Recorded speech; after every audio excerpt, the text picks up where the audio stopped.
Hello, I'm Jordan Guth, SoundStage podcast host, videographer, and creator of the Practical Audiophile series. On the video side, we've been busy.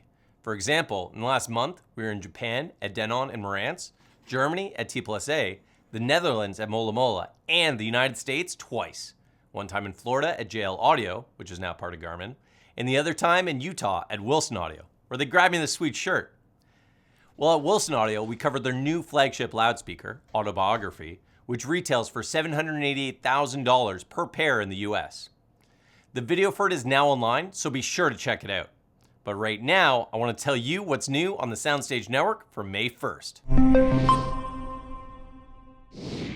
Over at SoundStage Australia, editor Edgar Kramer reviews the new Antilion Revelation power amplifier from Gryphon Audio Designs. You may already have seen the lead-in video on the SoundStage Network's YouTube channel where Edgar talks to Gryphon Audio Designs' Rune Skov and touches on the Antilion's history and shares a couple of music selections that illustrate sonic differences between the Antilion Revelation and its predecessor, the Antilion Evo. In his review, Edgar outlines how the Revelation delivers what he describes as a finer magnification of low-level detail, a more definite transient attack on bass notes' leading edges, and a more explosive dynamic expression. Edgar goes on to say, interestingly, going back and forth between each generation of amplifier, I could swear I noticed an enhanced sense of authenticity across both male and female voices. Will Edgar update his beloved Antilion Evo to the new Revelation? Read his review to find out. It's been pretty quiet lately on SoundStage Global, but things are about to heat up. Next month, SoundStage founder Doug Schneider, senior editor Jason Thorpe, and SoundStage Australia editor Edgar Kramer will be traveling to Vienna, where they'll be attending High-End 2026. Our coverage begins on June 4th. And in the next few days, we'll be posting a new installment in Jason Thorpe's My Audiophile Neighborhood series. This time around, Jason outlines how he set up PMC's MB2 SE speakers in his friend Rob's living room, and describes Rob's reaction when these very large stand mount speakers got lit up by a pair of NAD M23 V2 amplifiers in bridged mono mode, each delivering 700 watts of power.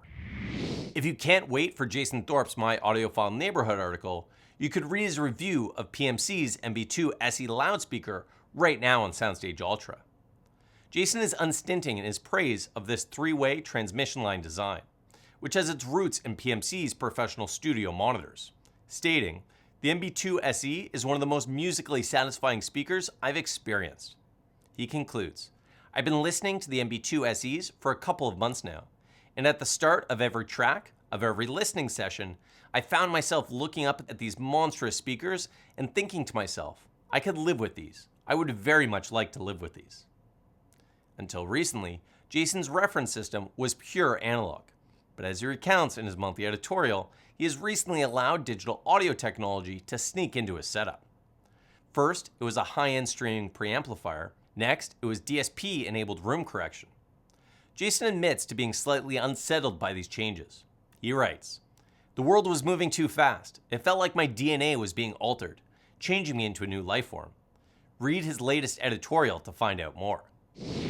On SoundStage Access, senior editor Dennis Berger reviews NAD's affordable, retro-styled C3030 integrated amplifier.